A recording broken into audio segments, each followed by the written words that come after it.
Welcome to another video from DIY Daily. Today we're going to show you how to do the service light reset on this 2014 Renault Capture. And to start with, if you just pop the key in and you just want the ignition on stage 2 there. And all we're going to use is the little buttons on the end of the stalk there. And if you scroll through the menu, you're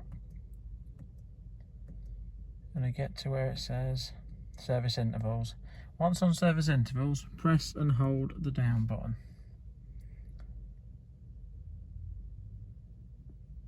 That now comes up with a new menu. You can release the button, and if you press, you can either use the up or the down and scroll through, and you can see you've got the oil change and the service.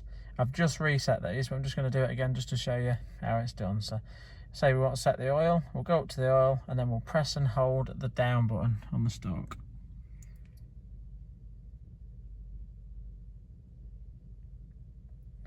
It'll start to flash, and then once it's gone solid, that's reset.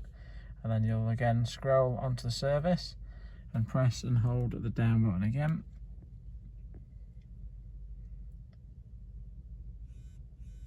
Let it flash until it goes solid again. And that's it, that's done. All you need to do then is just turn the ignition off, and that's it. Thanks for watching, guys. We'll see you next time.